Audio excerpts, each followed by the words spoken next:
ni habyoji atunyonyodde nga baguze kalino bwe batayina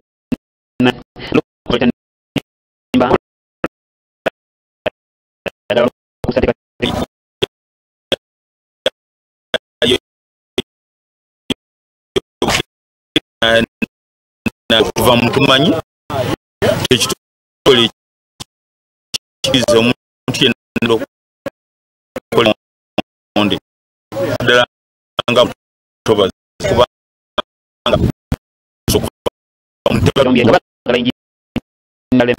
okufuna emirimu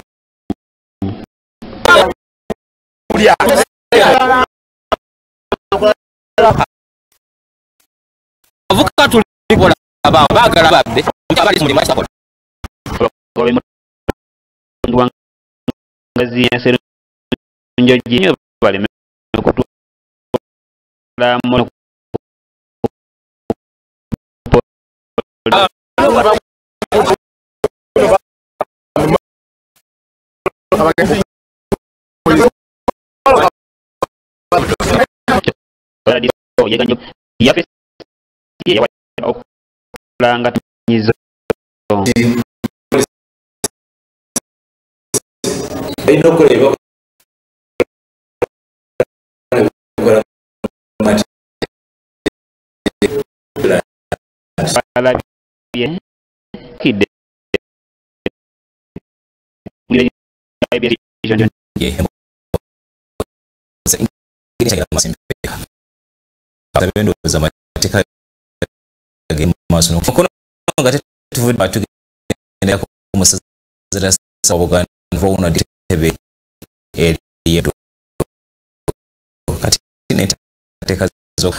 okusalawo kubanga ate eri mu buddu gyagenda okukuliza amazaalibwa emyaka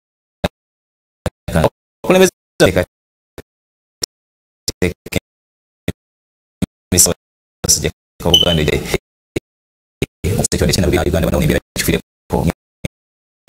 ate bannabuddu nga bagenda maaso okubanga ate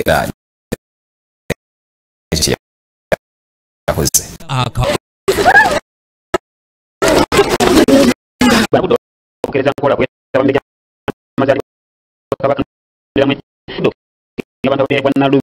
era nga gino gitandikidde kulaga deni z'amasaka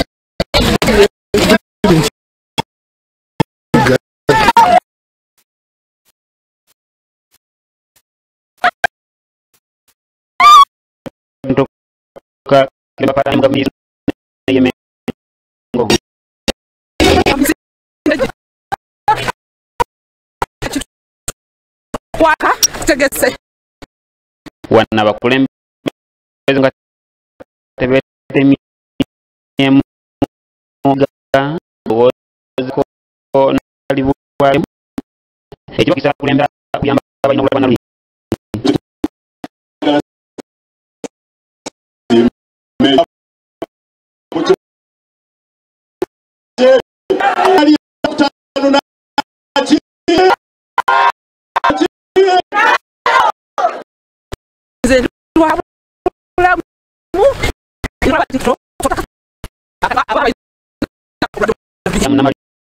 abana balina lubiri akabiza abantu ategeeza okujjanjaba omwana wezaalwa yaludde buno Ssaabasajja Kabaka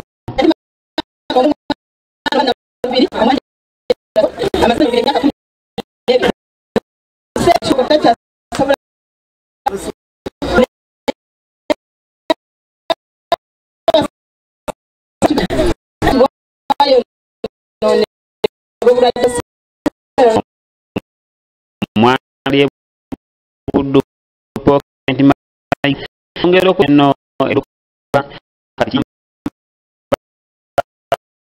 no kulanga kwetu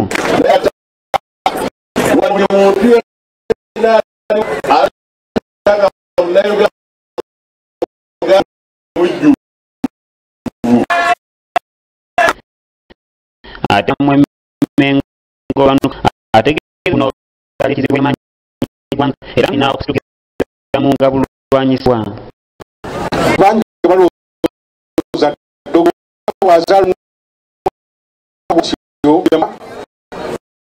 era funa obubaka abaana ebitundu mu mpaka zino omulangira Chris Junju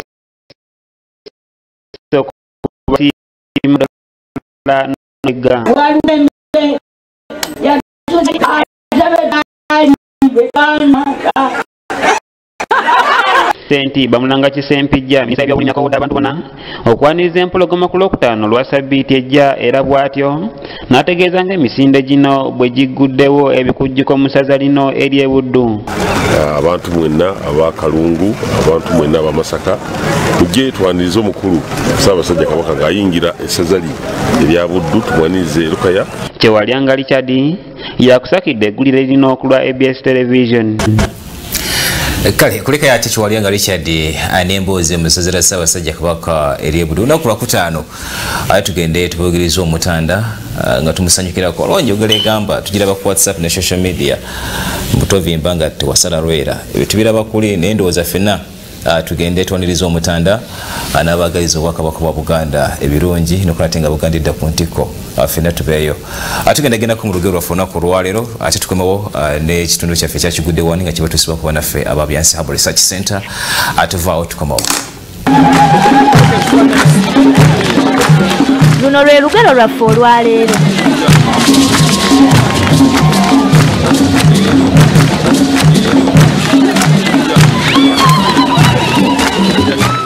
Abalungi ndagala nnamu. Wa empozi wangamye togenda kolota. Gundi ngenda kutunda ente. Ono kajoba mukulu. Yanga esiji mujirawo era kati yansibye. Njagala kutunda ente eyo ngende ndete mama kaji. Ekiralo kyo nogera ku kitundu okimalewo. Kubanga tano bagumu, sebiri, sesatu, nganoba. Ya kanonze mu mwezi anoba mu emirundi ngenda. Era gwe nogenda nono n'oyomu. Anti nange era nange ndeka ndi mukyamu. Nze mweretera abasajja okumukwana ntyo. Ate nge gyali mulungi naye bambita omunenya bimusobako. Ulya bwavulunguta nalingayo kyamaswera. Ate bambatunda n'ente zaabwe obw'ebintu ebyabwe nga bagenda kuloga bantu. Naye nze okulona gwenjagala. N'omuwaana nnyo mu kubanga gwe wamuleetera ekyo. Kati nno gwe taata simanyi taata Kaajo, simanyi taata Kajoba, simanyi taata Kaajo oba bakajoba baffe oba si baffe. Va ku mukazi. Omukazi mwesonyiwe. Maama ekyo nja mwesonyiwa bwe namuleeta n'akuddamu n'akola ensobi ezo naye kati tontawaanirako tonvulungutanirako. Nze njagala okutegeeza mwana wange abalungi ndagala nnamu tezigwa mu lusuku ojja kufuna omukazi asinga oyo. Abalungi ndagala nnamu. Amakulu gali nti olusuku terusobola kuggwamu ndagala nnamu lwa nsonga ebitooke bibeera bissaako endagala buli kiseera. Kale ne mu bantu bw'ekityo bwe kiri nti abalungi tebasobola kuggwa mu nsi kuba buli lunaku wabaayo abazaalibwa. Olwo lwe lubadde olugero lwaffe olwaleero. Ennaku z'omwezi nga 12 lwe lunaku olugenda okuba olw'empeta. Lujja kuba lwakuna. Ennaku z'omwezi nga 12 omwezi ogwokuna this coming month of buli April, muntu yenna each of you jangu ofune empeta come and get your own ring. neyagifuna jangu Even ogyeyongeze though you got one, come and add your own. ate enkeera nga 13 Then the following morning on 13th, lugenda kuba lwakutaano it shall be a Friday. buli muntu yenna jangu onoono Everybody omuti come and pick a seedling. akumanyiira jangu Those omunoonera who go omuti against you, come and pick a tree for that person. jangu omusimbira You omuti come and plant a tree for that person. Akawuuwo nga kutuusibwako Hajat Slight owa Byansi Herbal Research Center akoledde eddagala nga Quick Relief Volume 1 eri abatawaanyizibwa Brucella, Pressure, Sukaali, abaami abanafu mu nsonga z'amaka. Quick Relief Volume 2 eri abatawaanyizibwa enziko, abakyala abatazaala, Candida, okukosa ne bannabukalu, oyagala kukola hips, kabina oba ntumbwe, byonna abikolako.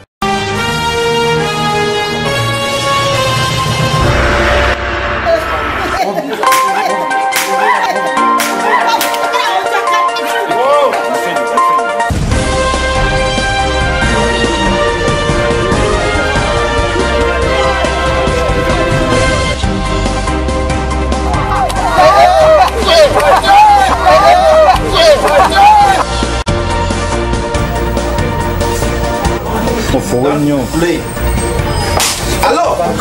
Forward, no. Forward. Are you playing?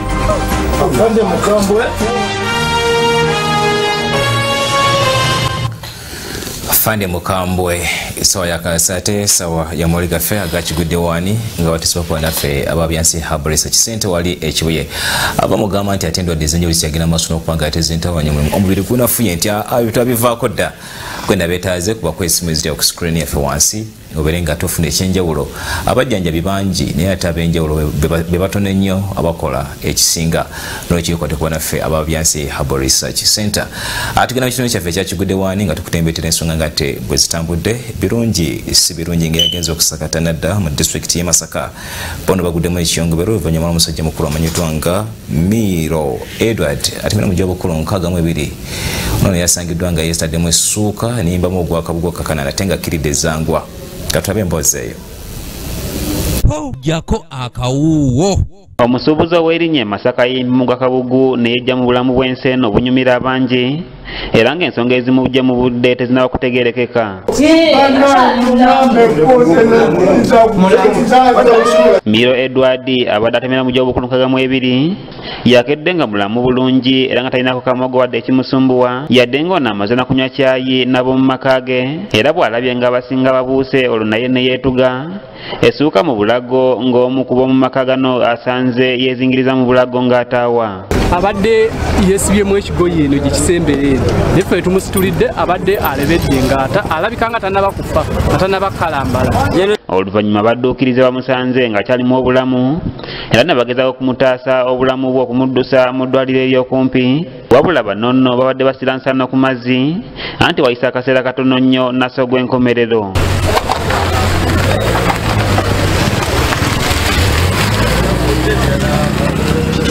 Abamu ku basoose mu kifo kino batubuulidde ebibaddewo ng'onno tanaba kwetuga. Nga mulamu nga atunula bulungi nga maaso bwazibiriza bwatunula bwazibiriza netugenze mutuuse wano bamaanyi ne gatugwamu tulabye alebedde obulago nga bulebedde. Abooluganda lw'omugenzi batutegeezeza ng'amawulire g'omugenzi bagabakubye wala era nga banonno bagamba nti ono abadde yafunamu ekikyamu ku mutwe olw'emirimu gye gibadde gyagootana nga tegikyatambula bulungi. kubanga twabadde tulwazizza tiyalwadde naye nga ye wabadde atuuse nga obwongo bwe tebukyakola bulungi. Miro Edward y'omu ku basuubuzi abadde abatutumufu ennyo era ng'ono abadde takoma kukubeera mumanyifu olwa mirimu gye nga wabula abadde omu ku bannannyini bizimbe ebisinga okukolerwamu emirimu mu kibuga eky'e Masaka. Omuze gw'okwetuga e Masaka kirabika kati gufuuse gwa buli lunaku nga n'ekikanga bwe kyasembayo okubaawo kyaliwo ng'omusajja w'emyaka 40 ono yatta muwala oluvannyuma naye ne yeetuga nga butakulaga mawulire gaffe. tayitayinza kunoba nalika mwana mu nnyumba omwana ali myaka talinga myaka nga 11 bwati asomerawo ku tedi. Kyewalyanga Richard yakusakidde eggulire lino okulwa ABS Television. ate kibinyonyo mu district y'e Masaka ate olw'ekikanga bwekyo kye baguddemu natera nga tukyatambula ffenna tugendagendako mu district y'e Sembabule abayi emitima gye bakubira mu twenge yabulirwa olugambo ensonga si ndala okugyako ebibaluwa bye tubadde tumanyi nti ate bigenda bisiriika nate ate bizzeemu mu bitundu by'eggwanga eby'enjawulo nga ne mu mpigi ekigambibwa nti byasuuliddwawo kati no banafu ab'e Sembabule mu kitundu ekimanyiddwa nga kinywa amazzi ssaako n'ekirala ekimanyiddwa nga kya Kasunsa balimbuza obutagambika bano basabye bekikwatako okusukiramu ategwe gw'ekyayi babatase ku mbeera eyinza okwalukawo mu district yaabwe kati batembera ebijambiya amu n'ebibaluwa ebitandisa okuba nga ate bisuulibwa. Gyako Akawuuwo abatuuze ku byalo okuli kinywa amazzi kya Kasunsa n'ebyalo ebiriranyeewo mu ggombolola y'e Katwe mu disitulikiti y'e Sembabule bali ku bunkenkola ebibaluwa ebizzeemu okubatisatiisa okubatema n'ebijambiya. Muyina interest zammwe okusooka okuripootinga bano bagamba nti byatandika ku ntandikwa ya sabbiiti ewedde nga biralika abantu okubatema nga balaze olukalala lw'abantu 24 n'ensimbi eziriyo mu bukadde n'emitwalo 7 ekitono nga tebataliza myaka okulina abakadde ekiviiriddeko abatuuze okusaba obukuumi obw'enjawulo kubanga tebalina nsimbi zibagenda kubawa. Tusulidde mu egusu n'ekinywa amazzi nga bigamba ki biriko amanya g'abatuuze ku kyalo kigwe gundi sente bwezi kigwe gundi abantu bonna basula beeraliikirivu tebakiyagala n'akeddagala tusaba gavumenti etuwa obukuumi bw'erina obw'enjawulo. Ebibaluwa bino birambika abantu buli omu n'omutemwa gw'ensimbi ze bamusalidde nga babeetondedde olw'obutabawa lunaku lwe bagenda kujja wabula nga bakulumba bulumbi ne basaba abantu babeere sitedde era ne balabula obutabateeka mu poliisi okujjako militale. n'abavubuka bennyini bawe kusente basobole okukola gye bakola naye olw'obutakola ensonga lwaki bateekamu omusogo. Abatuuze abali ku lukalala luno okuli Ssentongo Emmanuel ne Kasibante Godfrey bagamba nti yadde bateekeddwa ku lukalala tebalina nsimbi yonna gye bagenda kubawa era nga bali ku bunkenke nti banditemulwa ne basaba poliisi okubongera ku bukuumi kubanga tebakyasula mu mayumba gaabwe basula batunula. Bampandikako sente nyingi ezitamanyikiddwa ate nga bumwenkanya obwavu bunnumira ddala sikyalina wadde ekikumi era sirina ne mu kuwandiika bo bawandiika nti Ssentongo tetwagala bukadde tebwaliko nakkomo baliko tobukadde bungi baliko daasidaasi embeera gyendimu yakubeera nti yabweraliikirivu nnyo kubanga tebaalaga lunaku tomanyi ki kyebaagala sente ze zitaliwo oba zibaawo gamba nti luyinza banajja nembawo sente naye bwe ziba teziriwo era embeera yakusula bweru kwekengera eryawo mbeera mbi nnyo. Abatuuze bagamba nti guno si gwe mulundi ogusoose nga gye bavuddeko abatuuze ku kyalo kino eky'Erugusuulu balumbibwa ne banyagululwa abamu ku bantu bano ne bagendera ku bisago nga mu kiseera kino obubbi mu kitundu kino bweyongera naddala obw'ebisolo n'ensimbi. Leka tuyina era tusula wabweru tugisaba etuyambe ku ebyo by'amajambiya ebudde ne bukya n'embizi yo ku mugwanga mwanya okuziwulula batene ebikulu by'emwanyi batwala embuziabaana bali mutu okusoma abamu balina buyambi bwonna ate muwantu badde ojja akasente ng'embizi bagimbula wantu badde ojja akasente ng'enkoko bagitwala. Ssentebe w'ekyalo kinywa amazzi Kasozi Richard agamba nti bali mu kutya kw'amaanyi nnyo olw'ebibaluwa bino ebizzeemu. Ebiwandiiko nga babisula emmanja ku mmotoka yange nga bitegeeza abatuuze nti baagala ssente era abantu baali 26 baali bagambibwa nga baagalamu ssente n'omutemwagwe. Ono agamba nti okumanya bali mu kutya ababasulidde ebibaluwa batuuse n'okubategeeza nti atalina ssente nga tanonoga mwanyize tajja kulumbibwa kyokka bw'anaazinoga azaanika ezikalu bulungi oluvannyuma azitunda baterewo omutemwa gwabwe kyokka singa taakikole yeetegekera ebijambiya bino. Abatuuze b'ekinywa amazzi tulaba temuna ssente na tubategeeza nti bw'omunoga emwanyize mugenda okunoga sitwagala mutundeko mwanike naye sente zitawaze tujja kuzetaaga obudde bwonna bwe tunasanga tazirina tujja kumutema kubanga tubawadde akaseera akamala okwetegeka. Wabula ono agamba nti ekimumazeemu amaanyi ye poliisi y'e Sembabule ebaloopa mu bantu bebaloopa ku poliisi eno nga bamenyi b'amateeka. Kulembeze b'omu kitundu poliisi yennyini police officers batumalamu amaanyi bw'olemera ku bataka baawo n'obatwalayo bebakusooka ate okutuuka ate bo ne bafuna emikwano abamu boogera bamala kubategeeza nti tugenda kuzanya tugira ate nobaba wakubidde kubaga nti chairman yatugambye naffe ne tutya nti poliisi eyo n'abakulembeze mu kitundu etuteeka mu buzibu. Kansala omukyala akiikirira eggombolola y'ebitakuli ku disitulikiti y'e Sembabule agamba nti abatemu bano balina enkolagana n'abaana b'oku kitundu nga bano nno balonkoma amannya gaabwe ne ssente ze balina n'asaba poliisi ebawa obukuumi obw'enjawulo okugumya abatuuze kubanga n'ebitundu ebirala mu Sembabule bize birumbibwa ebijambiya. Twali tufiiriddwako abantu mu bitundu eby'enjawulo era mu Sembabule disitulikiti wane Matete ng'ovudde Matete bayitawo Kasambya batemawo abantu omunaafa Ekijju battawo omwami Ntetaawo batemawo abantu bakuba abantu ne bagenda e Katoogo ne bakuba abantu tulyoke tufiirwe n'owa poliisi. Omwogezi wa poliisi mu Greater Masaka tasobodde kufunika okwogera ku nsonga eno naye ng'omu ku batuuze Yigasula akwatiddwa ng'era akuumirwa ku poliisi ey'e Sembabule. Tewalyangali Richard yakusakidde eggulire lino okulwa ABS Television.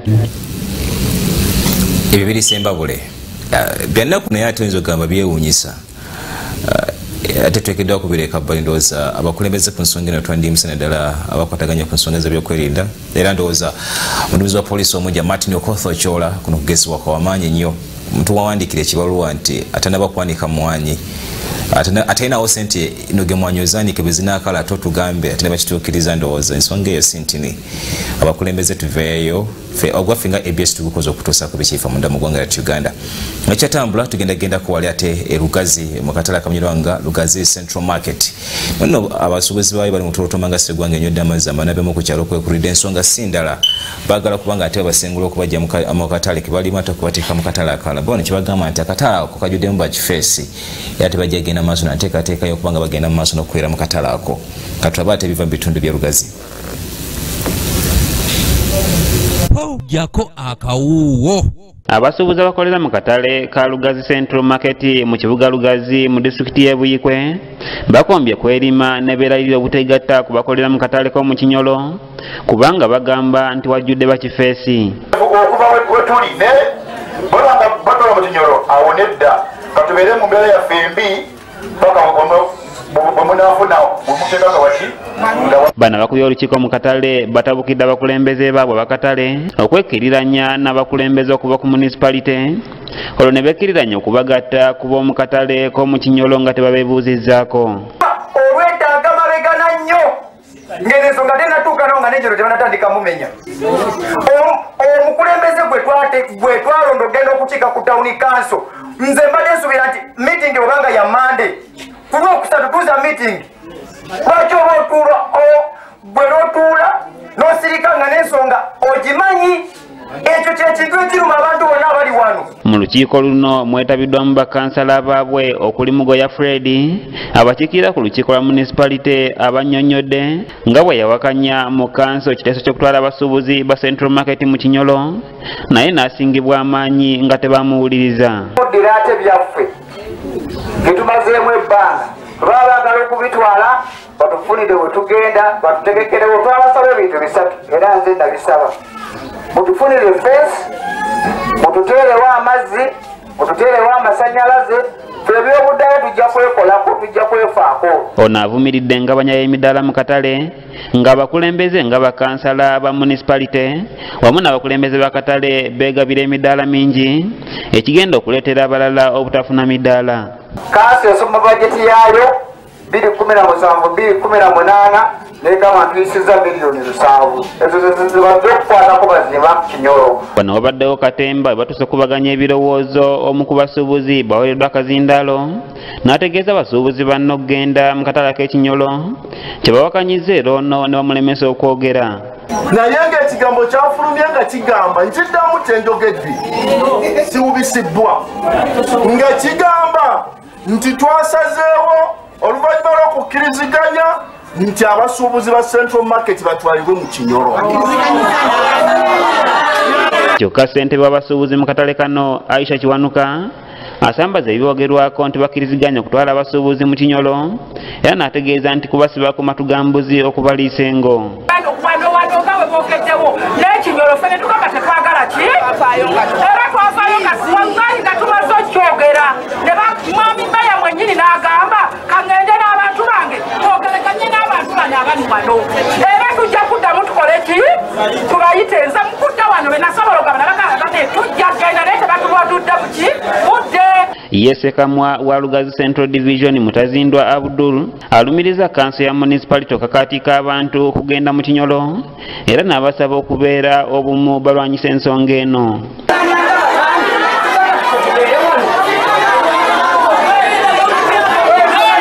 Akatale kano singa kamenyebwanga abasuubuzi tebafuniddwa kugenda, abantu abasaba mu Lwenda bakufiirwa emirimu gyabwe nga mu kiseera kino obuyumba bw'amaduuka wabweru ne munda mu katale bwasibiddwa aba municipality era omwezi ogujja bakumenya akatale kano. Bano nno ku Lwokuna Ssabbiiti ejja bayisa olukiiko mu bayitidde Town Kiraka ne Mmeeya babannyonnyole ku nsonga ezo. Batugenda mu ki ate kibanga n'abannange yabagamba nti ffe twagamba nti abantu bagenda mu kino kwali twagamba amaziba gakanda ffe tetugenda mu Kinyolo. Patrice Kyewalabye yakusakidde eggulire lino ku lwa ABS Television. Ensonga z'abasuubuzi wali ate mu Lugazi bagamba tibagende nate bano bagamba bagende eno ndowooza bakulembeze bateese mu nsonga ez'enjawulo zikyagenda mu maaso n'okupanga ate zibobya bannaffe abaali emitwe. Kigudde waani bw'ati ate tumukomekeza ekitundu kyaffe ekyokubiri nga bannaffe sobola bamututusizaako okuggyako Byansi Herbal Research Center basangibwa n'ekibuyeevu mu bintu by'okukaaba n'okutunda sseddolo ng'omukadde ayogereza olw'endwadde ez'enjawulo ekyagenda mu maaso n'okupanga ate zikubala embiri zigenda obeere ng'owona okukaaba mu mbeera emu oba endala. Tugendagenda ate mu kitundu kyaffe ekyokusatu tugamba tovaawo naye atukomawo.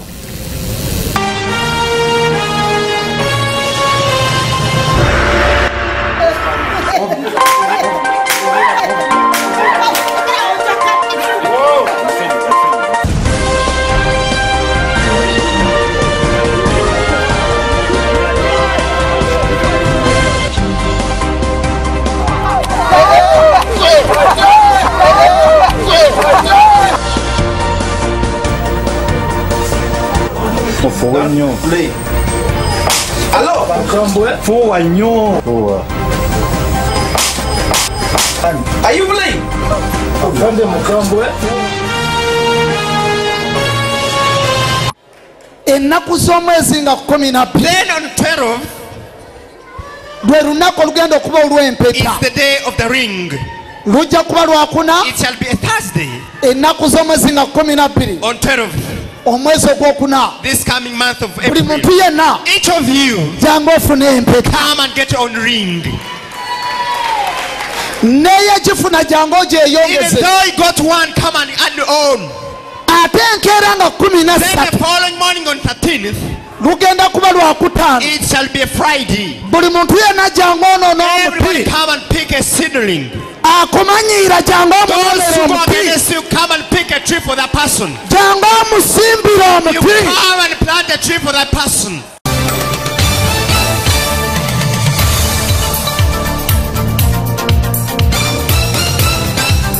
Oli mukulaba Television ABS ekuwummuza ebirowoozo.